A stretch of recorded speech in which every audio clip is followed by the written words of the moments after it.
At 08:47 hours on September 16, 1944, Private First Class Daniel Chen watched 3 Marines die trying to throw grenades into a concrete bunker on Hill 100, Peleliu Island.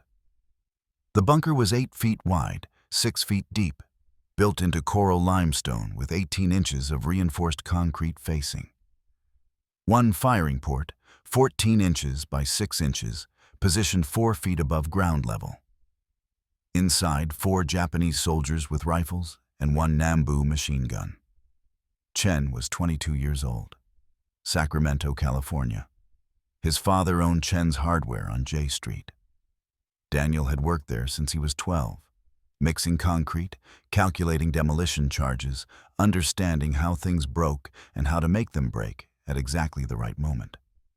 He'd enlisted in December 1942, trained at Camp Pendleton, shipped to the Pacific in March 1943. 15 months of island warfare. He'd seen men die in dozens of ways, but watching 3 Marines killed by their own grenades felt different. The first Marine, Corporal James Whitlock from Tennessee, crawled to within 20 feet of the bunker. Machine gun fire kicked up coral dust around him.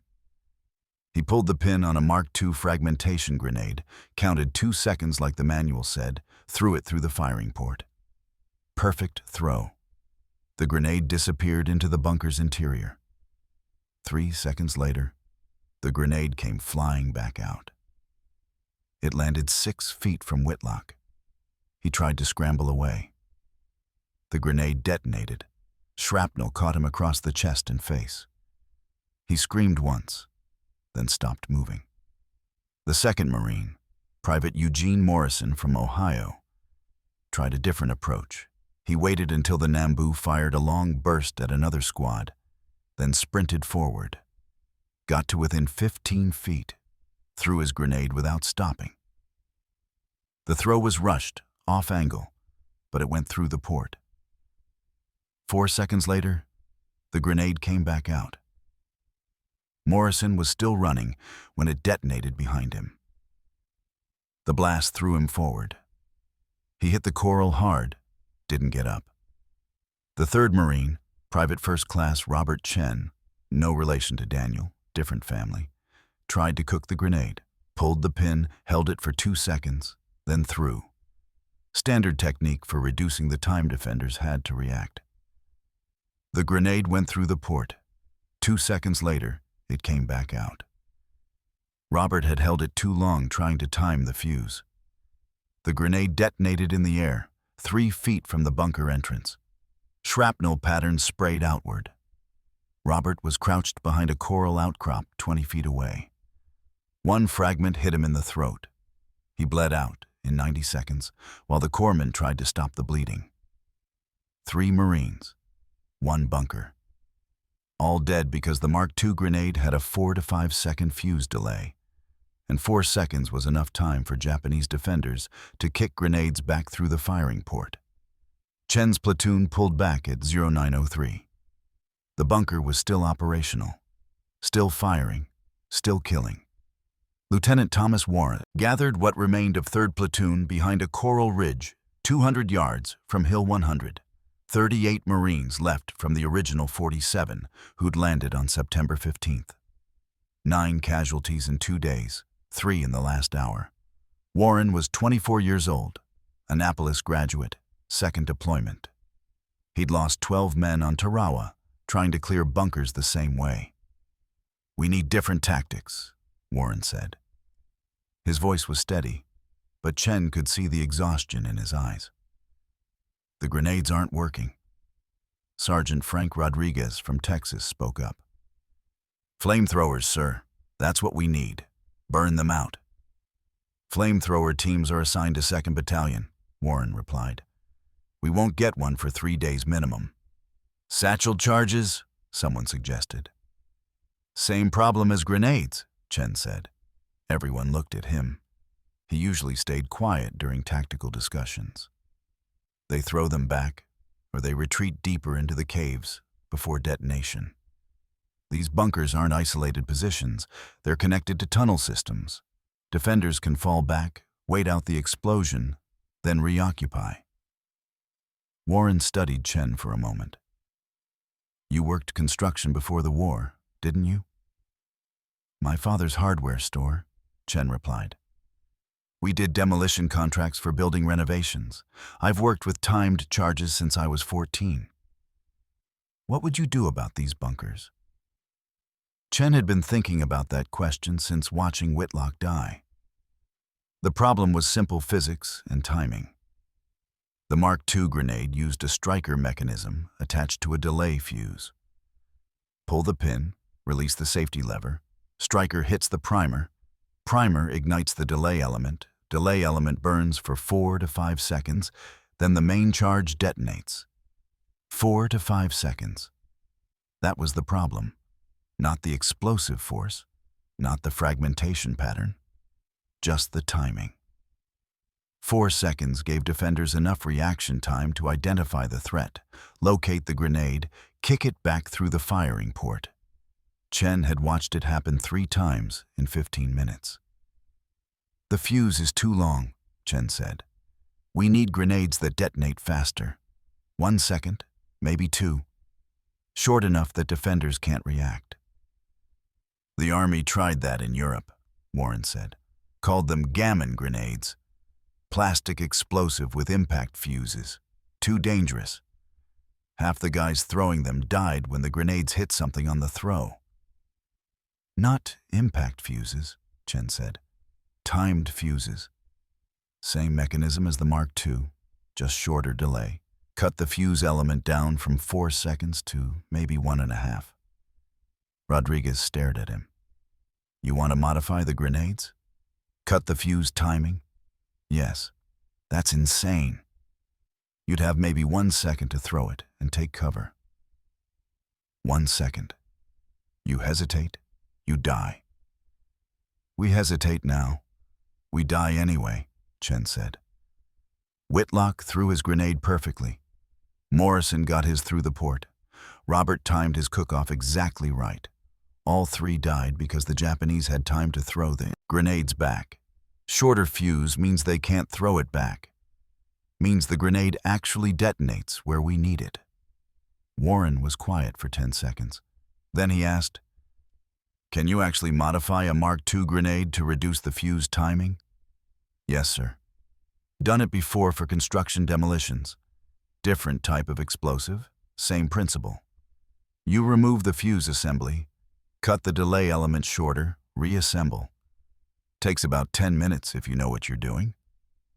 And if you don't know what you're doing, then the grenade detonates while you're modifying it, or it doesn't detonate at all when you throw it.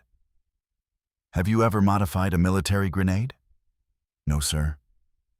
Do you know the internal mechanism of a Mark II? I've studied the manual diagrams. The delay element is a tube filled with compressed black powder. Burns at a consistent rate. You cut the tube shorter, you reduce the burn time, reduce the delay. Simple physics. Warren looked at the other Marines. Anyone else have thoughts on this? Nobody spoke. They'd all watched 3 men die trying to clear 1 bunker with standard grenades. Standard tactics weren't working. Something had to change.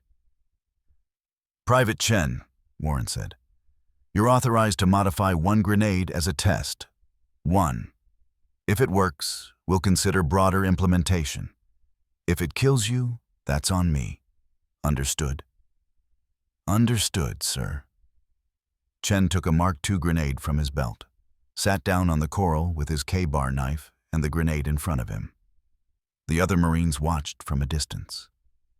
Nobody wanted to be close if something went wrong. The Mark II was a pineapple-shaped fragmentation grenade.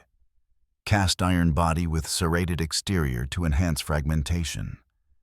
The fuse assembly screwed into the top. Chen used his knife tip to carefully unscrew the fuse. Took 90 seconds of careful rotation. The threads were tight, designed to prevent accidental loosening. The fuse assembly came free. Chen held it carefully. Inside was the striker mechanism, the primer, and the delay element. A small metal tube about 2 inches long, filled with compressed black powder. When the striker hit the primer, it ignited the powder in the tube. The powder burned from top to bottom. When it reached the bottom, it ignited the detonator, which set off the main explosive charge. Chen measured the delay tube, 2 inches long. According to the manual, it burned at approximately 0.4 inches per second. 2 inches divided by 0.4 equaled 5 seconds total delay. He needed 1.5 seconds. 0.4 inches per second times 1.5 seconds equaled 0.6 inches. Chen used his K-bar to carefully cut the delay tube. The knife was sharp. The tube was thin metal. He cut it 0.6 of an inch from the bottom, where it connected to the detonator assembly. Removed the excess length. Now the tube was 0.6 inches long instead of 2 inches. Reassembly was more difficult. He had to carefully align the shortened delay tube with the striker mechanism and the detonator. The tolerances were tight. His hands were steady, but coral dust made everything gritty.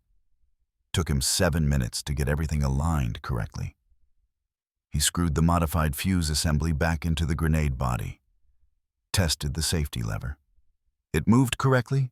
Striker was cocked. Everything felt normal. Warren watched from 15 feet away.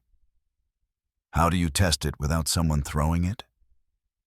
"We don't," Chen said. "I throw it at a bunker. We see if it works." "And if it detonates in your hand?" "Then you write my mother a letter explaining why her son died holding a grenade he modified himself." Chen stood up, checked his watch.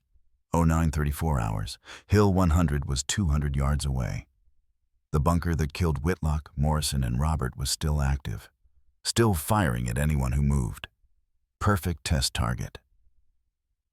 "Sir," Chen said, "request permission to engage that bunker with modified ordnance." Warren looked at the hill, then back at Chen. "Permission granted. Rodriguez, take 3 men and provide covering fire. Keep that Nambu busy. Chen, you get 1 throw. Make it count." Chen moved forward with Rodriguez's fire team. They crawled to within 40 yards of the bunker. The Nambu opened up, firing at movement. Rodriguez's team returned fire, forcing the Japanese gunner to stay low. Chen pulled the pin on the modified grenade, released the safety lever, started counting. 1. He threw the grenade through the firing port. Perfect throw, same as Whitlock's had been. The grenade disappeared into the bunker. Chen dropped flat behind coral. 1.5 seconds from release to detonation. The grenade exploded inside the bunker. Muffled thump, then silence. No machine gun fire. No movement. Chen waited 30 seconds. Nothing. The bunker was dead. Rodriguez crawled up beside Chen at 09:41 hours. Stared at the silent bunker for 10 seconds. No movement, no gunfire. The Nambu that had killed 3 Marines was quiet. "Jesus Christ," Rodriguez whispered. "It actually worked." Chen didn't respond. He was watching the bunker's firing port, waiting for movement, waiting for the machine gun to open up again. But nothing happened. The position was neutralized. 1 grenade, 1.5-second fuse. 1 dead bunker. Lieutenant Warren moved forward with the rest of 3rd Platoon. They approached the bunker carefully, weapons ready. Chen reached the firing port first, looked inside. 4 Japanese soldiers dead. The grenade had detonated against the back wall. Fragmentation pattern had swept the entire interior. The Nambu was intact, but the crew was gone. There was no way anyone could have thrown the grenade back. 1.5 seconds wasn't enough time to locate it, pick it up, and throw it through the port. The physics didn't allow it. Warren examined the bunker interior, then turned to Chen. "How many of these can you modify?" "As many grenades as we have, sir. Takes about 8 to 10 minutes per grenade if I'm careful." "How many grenades do we have in the platoon?" Rodriguez did a quick count. 42 Mark IIs, sir. I want 20 modified by 1100 hours. Warren said. Chen, you're on modification duty. Rodriguez, assign 2 men to help him. Everyone else, we're holding position until we have modified ordnance. Chen spent the next 90 minutes sitting behind a coral ridge, modifying grenades. Private Tommy Hayes from Georgia and Private Marcus Washington from Detroit assisted him. Chen showed them the technique once, then supervised while they practiced. The process required precision. Unscrew the fuse assembly without jarring the striker mechanism. Remove the delay tube. Measure 0.6 of an inch from the detonator end. Cut carefully with a sharp blade. Reassemble without cross-threading the fuse body. Test the safety lever movement. Hayes was naturally careful. Steady hands, good mechanical sense. He completed his first modification in 12 minutes. The second took 9 minutes. By the 4th grenade, he was down to 7 minutes. Washington struggled initially. Rushed the measurements, cross-threaded one fuse assembly, had to start over. But by his 3rd grenade, he understood the rhythm. Slow down, measure twice, cut once. His 4th modification took 10 minutes and passed Chen's inspection perfectly. By 10:55 hours, they had 20 modified grenades. Chen marked each one with a white paint dot on the safety lever. White dot meant short fuse, 1.5 seconds. Throw and take cover immediately. Warren gathered 3rd Platoon at 11:03 hours, distributed the modified grenades to squad leaders and experienced riflemen. New procedure, he said. Modified grenades for bunker assault only. Standard grenades for everything else. When you pull the pin on a white dot grenade, you have 1 second to throw and take cover. 1 second. You hesitate, you die. Understood? The Marines understood.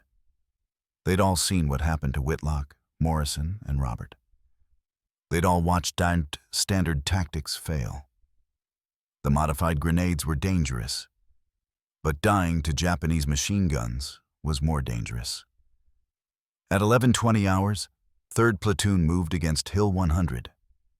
The hill had 17 identified bunker positions. Intelligence estimated 40 to 50 Japanese defenders with interlocking fields of fire. Standard assault would cost maybe 20 casualties minimum. Warren planned different tactics. Squad leaders identified bunker locations. Fire teams maneuvered to assault positions. Marines with modified grenades moved forward under covering fire. The first target was a bunker on the hill's eastern slope. Reinforced concrete, single firing port, machine gun position. Corporal Mike Sullivan from Boston had the modified grenade.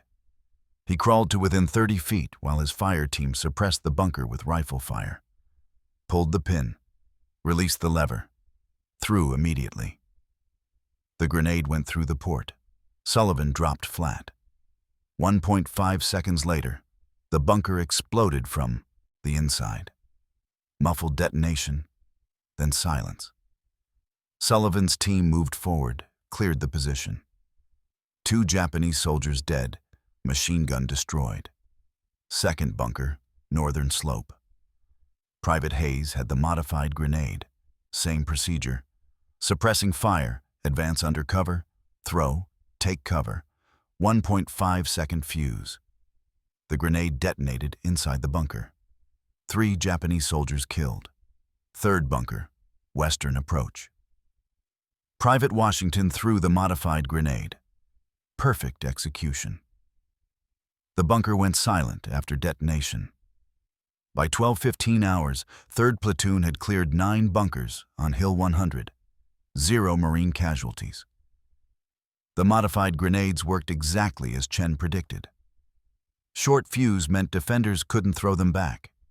Defenders couldn't retreat deeper into tunnels. They died before they could react. But word was spreading through the Japanese defensive network. At 12:23 hours, Chen's squad approached the 10th bunker. This one was different. Larger firing port, reinforced position, multiple interior chambers connected to tunnel systems. Intelligence had identified it as a command bunker, possibly 6 to 8 defenders inside. Sergeant Rodriguez led the assault. Chen was behind him with 2 modified grenades. They moved to within 40 feet. Rodriguez's fire team opened up with suppressing fire. The bunker's machine gun returned fire immediately, heavy volume, disciplined bursts. Rodriguez signaled Chen forward. Chen crawled to within 25 feet. Pulled the pin on the first modified grenade. Released the lever. Threw. The grenade went through the firing port. Chen dropped flat behind Coral. 1.5 seconds. The grenade detonated inside, but the machine gun kept firing. Not the same gun, different position, different angle. The bunker had multiple firing ports. Chen understood immediately. The Japanese had adapted. Multiple firing ports meant multiple defensive positions. One grenade couldn't clear the entire bunker. He pulled the pin on his second modified grenade, threw it through a different firing port 20 feet left of the first. Detonation.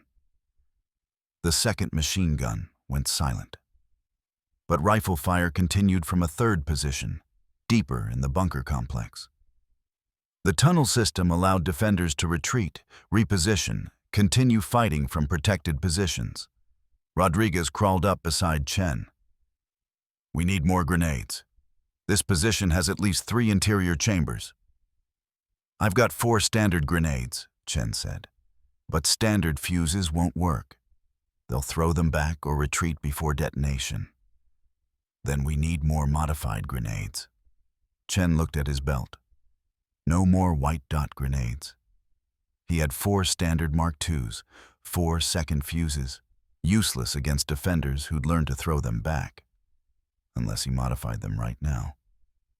"Cover me," Chen said. He pulled back behind the coral ridge, took out his K-bar knife.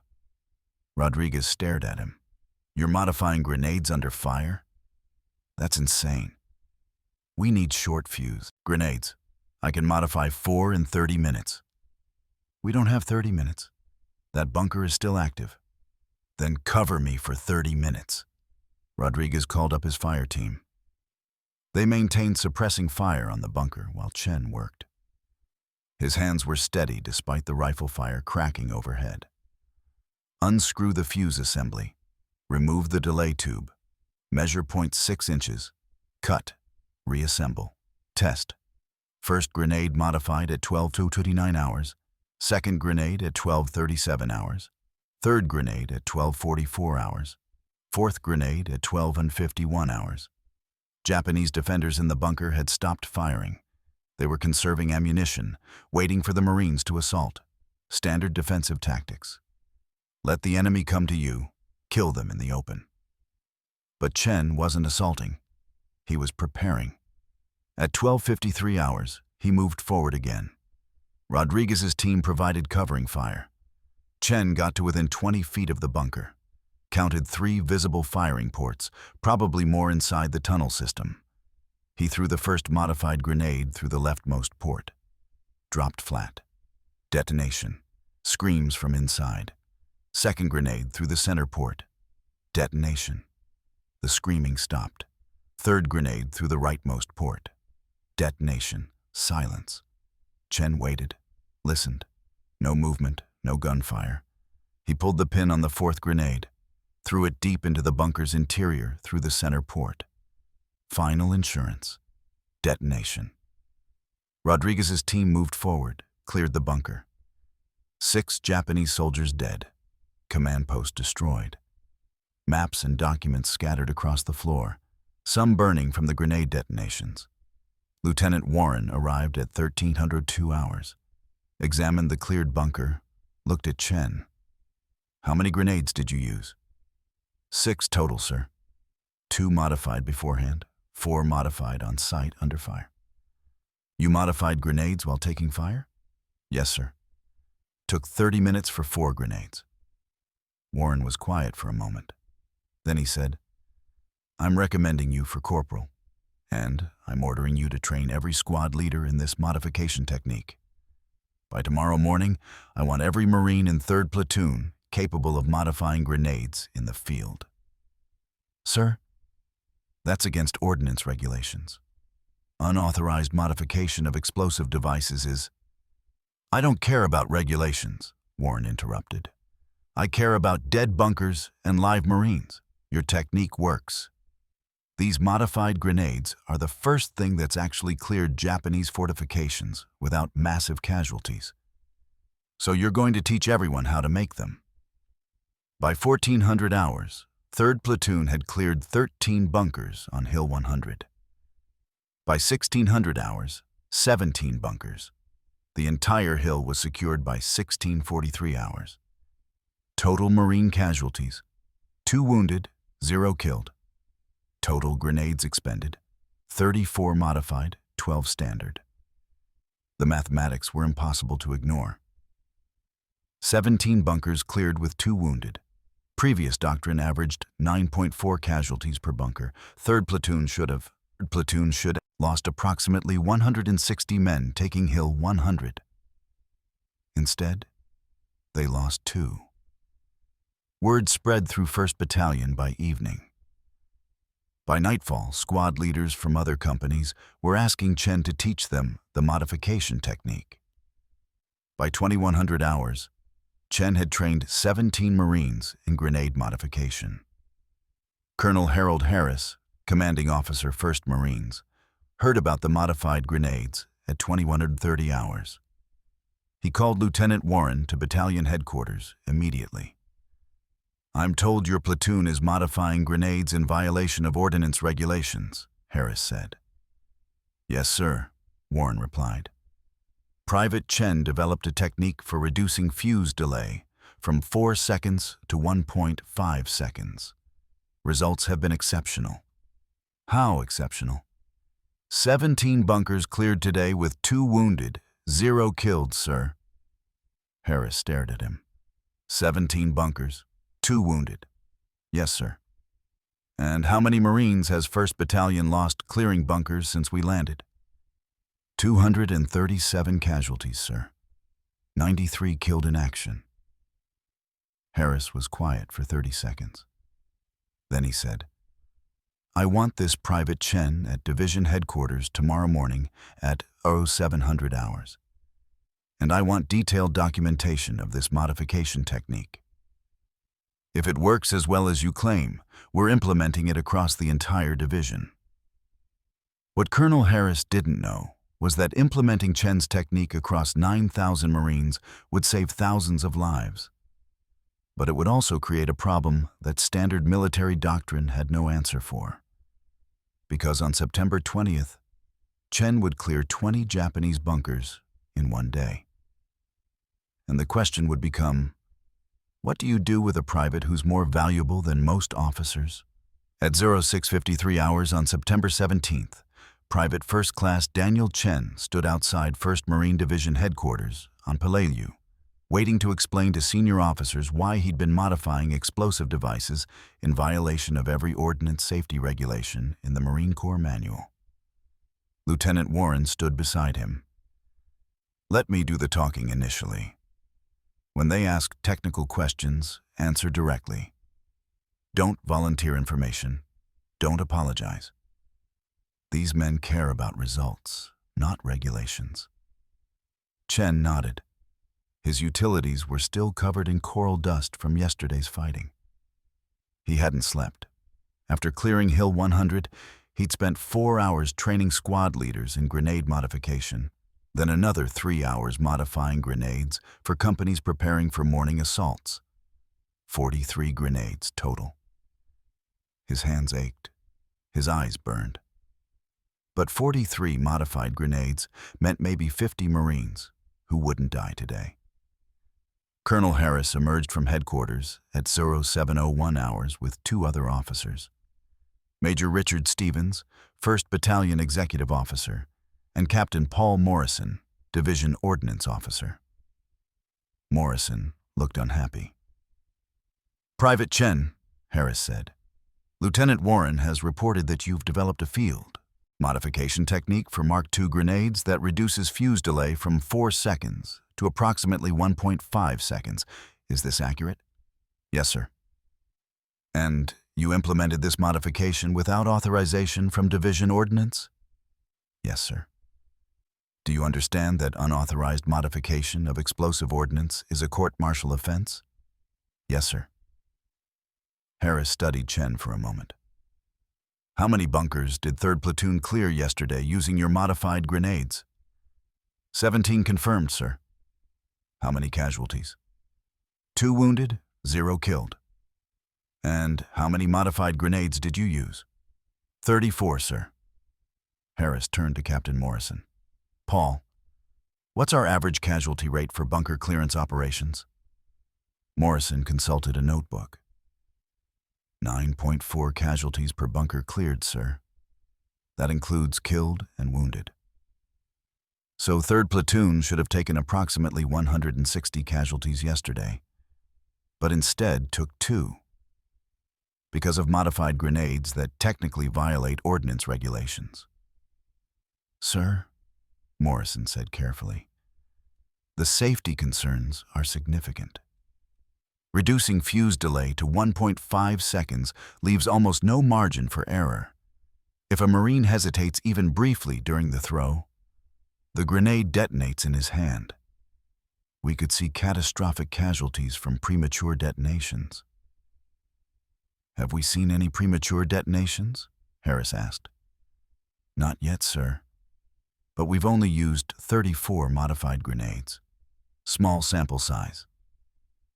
Harris looked at Chen. Private, explain your modification process. Chen described the technique. Remove fuse assembly, extract delay tube, measure 0.6 inches from detonator end, cut with sharp blade, reassemble carefully.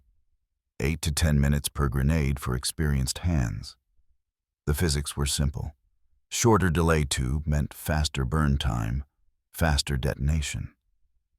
Morrison listened, then asked, What's your background with explosives? My father owned a hardware store in Sacramento, sir. We did demolition contracts for building renovations. I've worked with timed charges since I was 14. Civilian demolition experience. Have you had formal military training in ordnance handling? No, sir. Just standard Marine Corps grenade training. So you learned this modification technique through civilian construction work? Yes, sir. Morrison turned to Harris. Sir, this is exactly the kind of improvised ordnance handling that regulations prohibit. We have trained demolition specialists for this work. Allowing untrained infantry to modify explosive devices creates unacceptable risk. Captain Morrison, Harris said quietly, we lost 93 Marines clearing bunkers in the first 2 days of this operation. Yesterday, 1 platoon using modified grenades cleared 17 bunkers with 2 wounded. I understand your safety concerns, but right now, Japanese bunkers are killing my Marines faster than premature grenade detonations. So I'm asking you, can we implement this? And we implement modification techniques safely across the division? Morrison was quiet for 10 seconds. Then he said, If we establish proper training protocols and quality control measures, yes, sir. But we need standardized procedures. We can't have every Marine modifying grenades differently. Agreed, Harris said. Private Chen, you're temporarily assigned to Division Headquarters as Ordnance Modification Instructor. You'll work with Captain Morrison to develop standardized training protocols. By tomorrow morning, I want a program capable of training 100 Marines in this technique. Lieutenant Warren, 3rd Platoon will continue combat operations under Sergeant Rodriguez. Questions? Chen had one question, but he kept it to himself. The question was, how do you train 100 Marines in 8 hours when it took you 4 hours to train 17 yesterday? By Euro 800 hours, Chen was in a supply tent with Captain Morrison and 2 ordnance sergeants, demonstrating the modification technique. Morrison watched carefully, took notes, asked technical questions about fuse mechanics and burn rates. The critical measurement is 0.6 inches, Chen explained. Too short, the grenade detonates during the throw. Too long, defenders have time to react. 0.6 inches gives you approximately 1.5 seconds from lever release to detonation. How do you measure 0.6 inches accurately in the field? One of the sergeants asked. Chen showed them. Average adult thumb width is approximately 0.7 to 0.8 inches. My thumb is 0.75 inches, so I measure slightly less than one thumb width from the detonator end. It's not perfect, but it's consistent enough. Morrison frowned. That's not standardized. Different Marines have different thumb sizes. Yes, sir. But precision isn't critical here. Anywhere between 1.3 and 1.7 seconds works. Shorter is safer for the thrower, but riskier during the throw. Longer is safer during the throw, but gives defenders more reaction time. 1.5 seconds is the sweet spot. They spent 2 hours developing training protocols. Morrison insisted on multiple safety checks. Verify the striker mechanism before disassembly, inspect the delay tube for damage. Test the safety lever after reassembly. Chen demonstrated each step repeatedly until the ordnance sergeants could replicate the process perfectly. By 10:30 hours, they had a standardized procedure.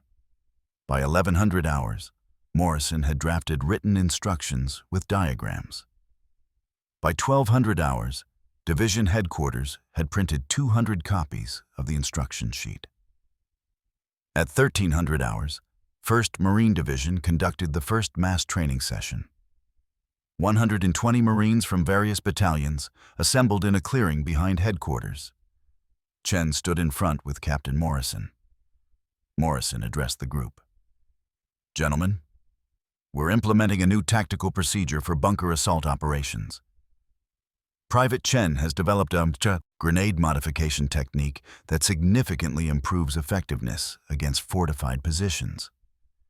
This technique violates standard ordnance regulations. However, Colonel Harris has authorized its use based on combat effectiveness. You're here to learn this technique and train your units. Pay attention. This procedure can save your life or kill you depending on how carefully you execute it. Chen demonstrated the modification process, showed them the fuse assembly, the delay tube, the measurement technique, explained the 1.5-second timing, the reduced margin for error, the necessity of immediate throw and cover. Then, he had them practice. Each Marine received one practice grenade, a disabled training grenade with inert filler. They disassembled the fuse, measured the delay tube, practiced the cutting motion without actually cutting, then reassembled. Chen and the ordnance sergeants circulated, correcting errors, answering questions. Private Tommy Hayes from Georgia was there, helping instruct. So was Private Marcus Washington from Detroit. Both had trained with Chen yesterday. Both understood the technique thoroughly. They took groups of 20 Marines each, supervised practice sessions, ensured everyone understood the critical measurements. By 1500 hours, 120 Marines could disassemble, modify, and reassemble a Mark II grenade fuse.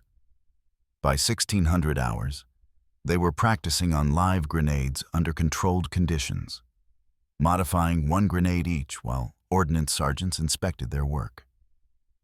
Corporal Mike Sullivan from Boston completed his modification in 9 minutes. Perfect measurement, clean cut, smooth reassembly. The ordnance sergeant marked his grenade with a white paint dot, approved it for combat use. Private Eddie Martinez from Texas rushed his modification, cross-threaded the fuse assembly during reassembly. The ordnance sergeant caught it immediately, had Martinez disassemble and start over. Second attempt took 12 minutes but passed inspection. 2 Marines failed inspection completely. One measured incorrectly, cutting the delay tube too short, maybe 0.4 inches instead of 0.6. That grenade would have detonated in less than 1 second, likely killing the thrower. The ordnance sergeant confiscated it, sent the Marine back for remedial training. The other failure was a Marine who couldn't steady his hands enough to make the precise cut. Kept shaking. Cut the delay tube at an angle that would have caused uneven burn rate and unpredictable detonation timing. The ordnance sergeant pulled him from the program, reassigned him to standard grenade operations. By 1700 hours, 118 Marines had successfully modified and qualified on short-fuse grenades. By 1800 hours, those 118 Marines were back with their units, training squad leaders and fire team members. The technique spread through 1st Marine Division like tactical doctrine that actually worked. By sunset, maybe 300 Marines could modify grenades. By 2100 hours, over 500. Combat reports from September 17th showed the impact.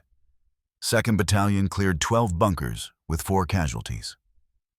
5th Battalion cleared 8 bunkers with 2 casualties. 7th Battalion cleared 15 bunkers with 6 casualties.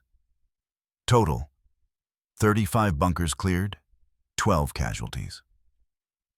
Previous doctrine would have predicted 329 casualties for the same number of bunkers. But the Japanese were learning too.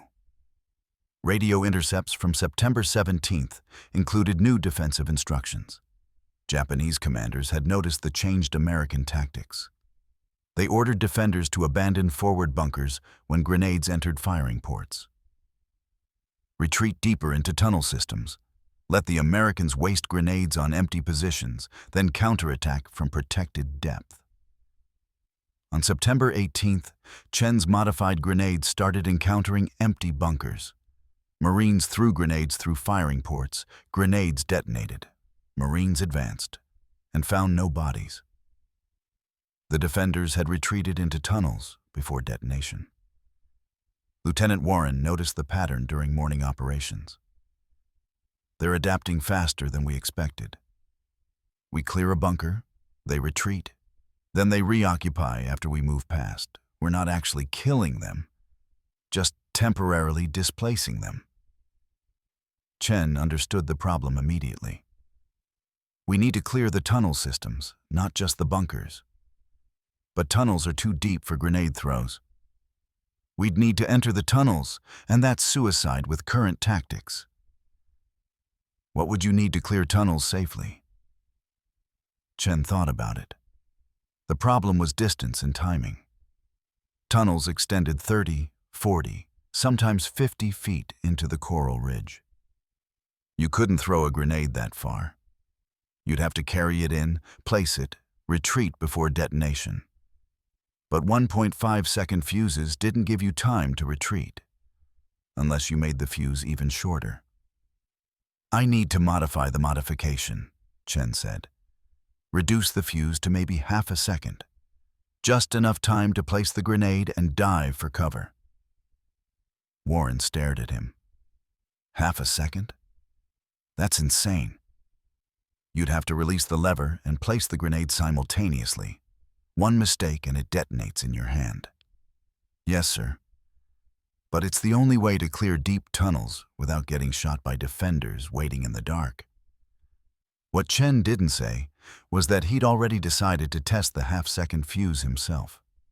Tomorrow morning, he'd enter a tunnel system on Hill 200 with grenades modified beyond any safety parameter the Marine Corps had ever considered.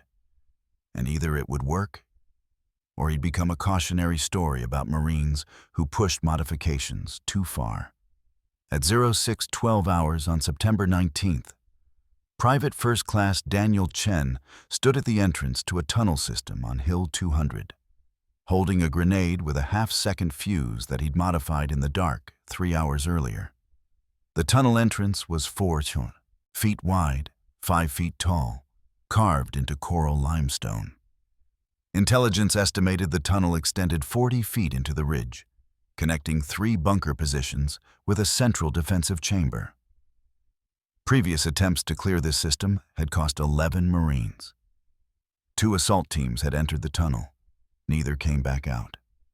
Japanese defenders waited in the darkness with rifles and grenades, killing anyone who advanced more than 10 feet. Lieutenant Warren crouched beside Chen. "You don't have to do this. We can wait for flamethrower teams, use satchel charges, collapse the tunnel entrance, and seal them inside." "Sealing them inside doesn't work, sir. They have multiple exits. They'll just reoccupy through a different entrance tomorrow." "Then we wait for flame teams. Flame teams are assigned to 5th Battalion for 3 more days. How many Marines die in 3 days while we wait?" Warren had no answer to that. Chen had modified 4 grenades the previous night, removed the fuse assemblies, cut the delay tubes to 0.3 inches, less than half the standard length. 0.3 inches at 0.4 inches per second burn rate equaled 0.75 seconds. 3/4 of a second from lever release to detonation. Not enough time to throw, not enough time to run, just enough time to place the grenade, release the lever, and dive backward. The mathematics were brutal. Human reaction time averaged 0.25 seconds. Physical movement to place the grenade and dive added another 0.4 seconds. Total time needed, 0.65 seconds. Available time before detonation, 0.75 seconds. Margin for error, 0.10 seconds. 1/10 of a second between success and having your hand blown off. Chen had tested the concept on a disabled training grenade, practicing the motion. Pull pin, advance 2 steps, place grenade against tunnel wall, release lever, dive backward. He'd practiced it 40 times in the dark. His best time was 0.68 seconds. His worst was 0.82 seconds. He'd die if he performed at his worst. Sergeant Rodriguez arrived with a fire team at 06-118 hours. "Sir, I'm going in with Chen. He needs someone to cover him while he places the grenades." "Negative," Chen said. "Tunnel's too narrow for 2 men moving simultaneously. I go alone or we both die." "Then I'm going instead of you. You haven't practiced the placement technique. I have. I've done it 40 times in the last 6 hours." Rodriguez looked at Warren. "Sir, we can't send 1 Marine into that tunnel alone. It's suicide." "It's suicide if I hesitate," Chen said. "It's just dangerous if I execute correctly. There's a difference." Warren made his decision. "Chen goes alone. Rodriguez, your team provides covering fire at the tunnel entrance. If Japanese defenders come out, you kill them. If Chen comes out, you don't shoot him. Everyone clear?" They were clear. Chen entered the tunnel at 06-23 hours. The interior was completely dark. He had a flashlight, but using it meant becoming a target. He moved forward without light, one hand on the tunnel wall, feeling his way. Coral was rough under his fingers. The tunnel smelled like earth and decay, and something chemical he couldn't identify. 10 feet in, the tunnel turned left. Chen felt the angle change, adjusted his movement. 15 feet in, he heard voices ahead. Japanese. Whispered conversation, maybe 2 men, maybe more. He pulled the pin on the first grenade, held the safety lever tight, advanced 3 more steps. The voices were closer now, maybe 20 feet ahead. Chen could smell cigarette smoke.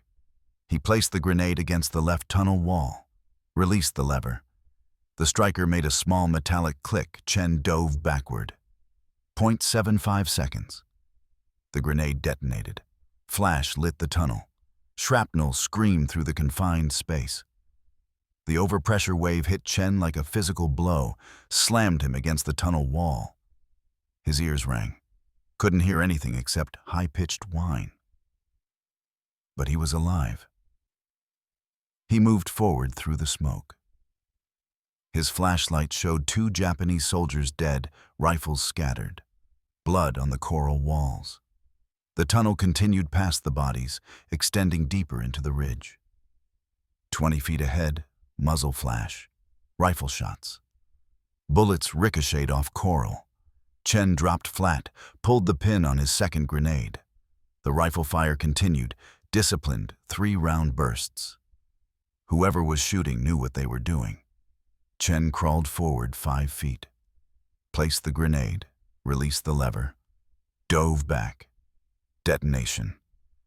The rifle fire stopped. Chen advanced again, 1 Japanese soldier dead, rifle beside him. The tunnel branched here, left toward what looked like a bunker position, right toward deeper chambers. Movement from the right branch. Chen turned, saw a Japanese soldier charging with a bayonet. No time for grenades. Chen brought up his rifle, fired twice. The soldier fell. But the gunfire had alerted other defenders. Chen heard movement from multiple directions, boots on coral, voices shouting in Japanese. He pulled the pin on his third grenade, threw it down the right branch, standard throw, not the careful placement technique. The tunnel was too active now for precision. The grenade detonated somewhere in the darkness, screaming, then silence. Left branch remained. Chen moved toward it. The branch opened into a small chamber, maybe 8 feet across. 3 Japanese soldiers inside with rifles.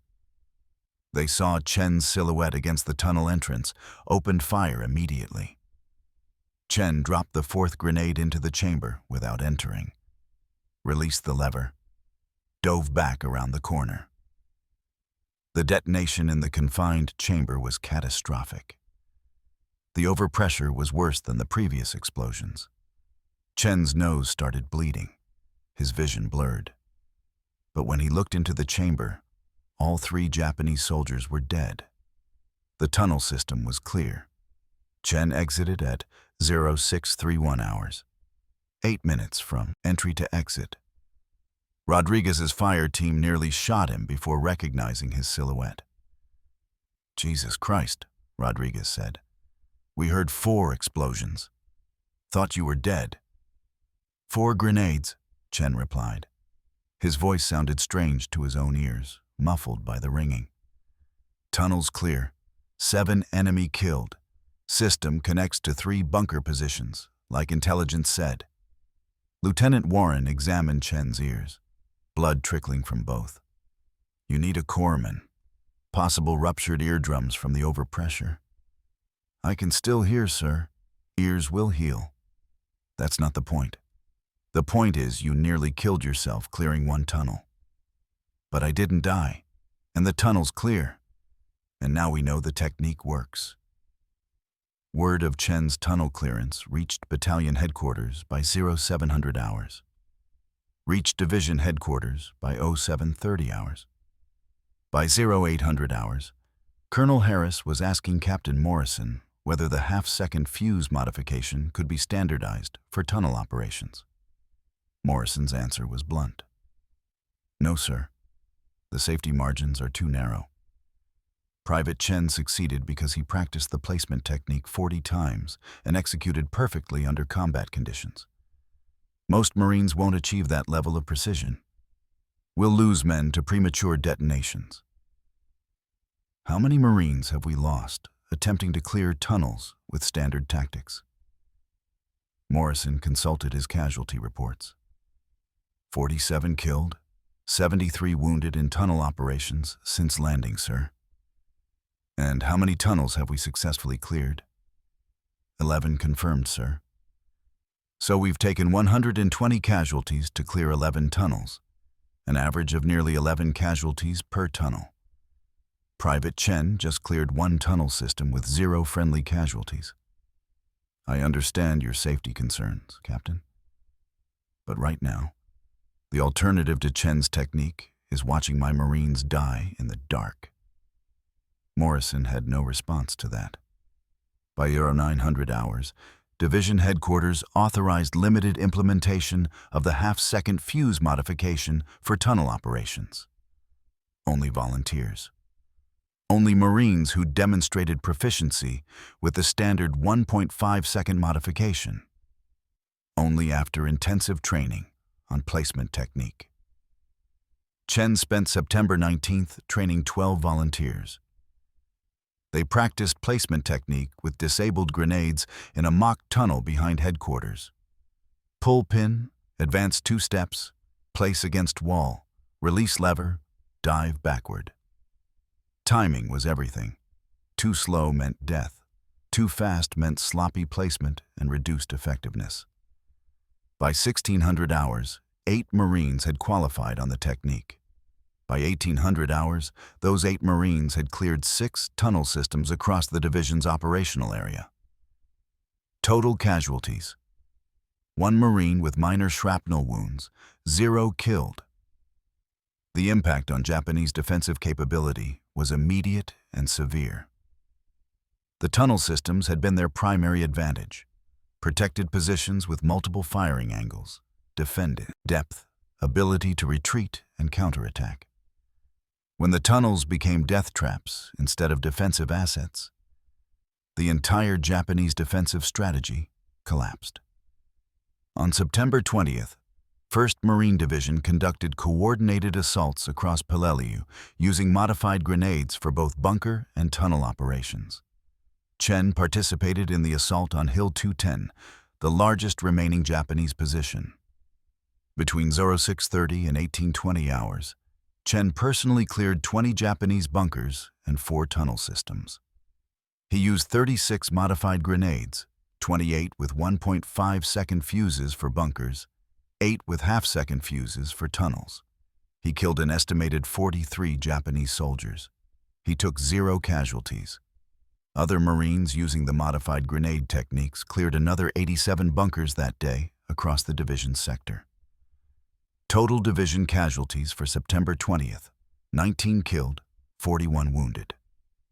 Previous casualty projections for the same objectives had estimated 140 killed, 300 wounded. The mathematics were irrefutable. Modified grenades had changed the tactical balance on Peleliu. But success created problems that standard military structure couldn't easily solve. On September 21st, Colonel Harris promoted Chen to corporal. On September 22nd, he promoted him to sergeant. On September 24th, Division Headquarters pulled Chen from combat operations entirely, assigned him permanently to training duty. Chen hated it. Hated being away from his platoon, hated watching other Marines fight while he demonstrated grenade modifications in rear areas. But Division Command was clear.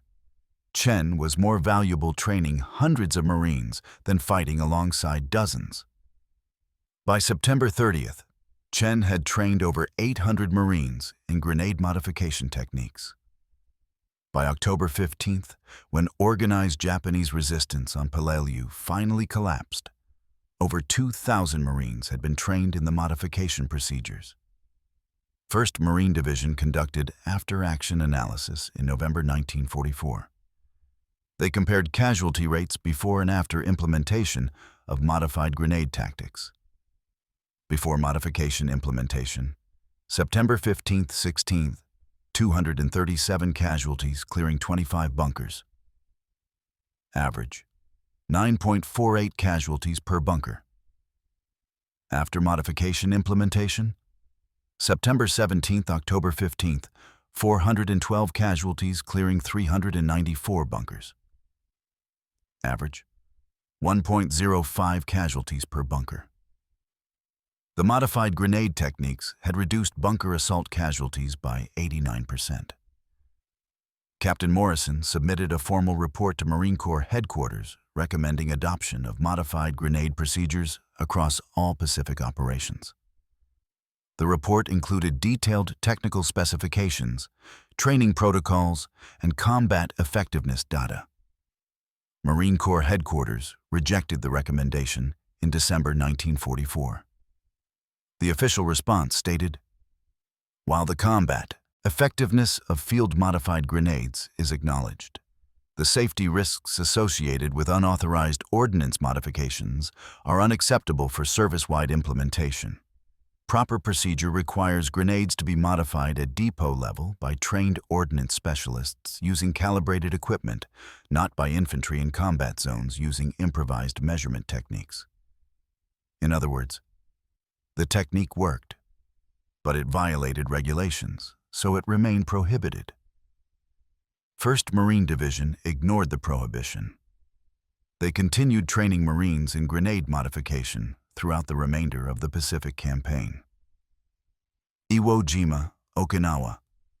Preparation for the invasion of Japan that never happened. Every operation included modified grenades as standard tactical procedure. Other divisions heard about the technique through informal channels. Some adopted it quietly. Some refused, adhering to official regulations. The divisions that used modified grenades had measurably lower casualties in bunker assault operations. The divisions that didn't had casualty rates similar to pre-modification Peleliu operations. Sergeant Daniel Chen survived the war, participated in Okinawa campaign, trained over 3,000 Marines in modification techniques by August 1945. When Japan surrendered, Chen had spent 11 months in combat and 13 months training other Marines. He'd personally cleared 47 bunkers and 11 tunnel systems. He'd trained the Marines who cleared thousands more. He received no medals for it, no formal recognition. Modified grenades remained officially prohibited, so the Marine Corps couldn't acknowledge Chen's contribution without acknowledging that an entire division had violated ordnance regulations for 10 months. Chen returned to Sacramento in December 1945. Went back to working in his father's hardware store. Never talked much about the war. When veterans asked, he'd say he was a rifleman with 1st Marines. Fought on Peleliu and Okinawa. Standard story. Nothing special. In 1952, a Marine Corps historical officer tracked Chen down, asked him about the grenade modifications. Chen confirmed the story, described the techniques, explained the physics. The historical officer asked if Chen felt proud of his innovation. Chen's answer was simple. I just wanted my friends to stop dying. The grenades worked. That's all that mattered. The Marine Corps never officially adopted Chen's modification techniques. But Marine Corps training manuals published after 1950 included revised grenade tactics emphasizing rapid throw and minimal fuse delay. The official grenades didn't change, but the doctrine did. Shaped by a private from Sacramento who understood that sometimes saving lives means breaking regulations. Daniel Chen died in 2003 at age 81. His obituary mentioned his hardware store, his family, his service in the Pacific. One paragraph noted he'd been a Marine sergeant in World War II. It didn't mention the grenades, didn't mention the tunnels, didn't mention that his 8-minute modification procedure had saved thousands of Marines who never knew his name. But the Marines who trained under him knew, and they taught the next generation. And even today, when Marines train for bunker assault, someone usually mentions the corporal from Peleliu who figured out that 4 seconds was too long to wait when your friends were dying. Sometimes, the most important innovations aren't the ones that get recognized officially. Sometimes they're just the ones that work when everything else has failed. Chen understood that. He modified grenades not for medals or recognition, but because watching 3 Marines die from their own grenades meant the doctrine was broken and someone had to fix it. He fixed it with a knife and 43 grenades and the understanding that survival sometimes requires doing what regulations prohibit. That's the story nobody remembers, officially. But every Marine who walked out of a bunker assault alive because of a grenade with a white paint dot and a 1.5-second fuse, they remember.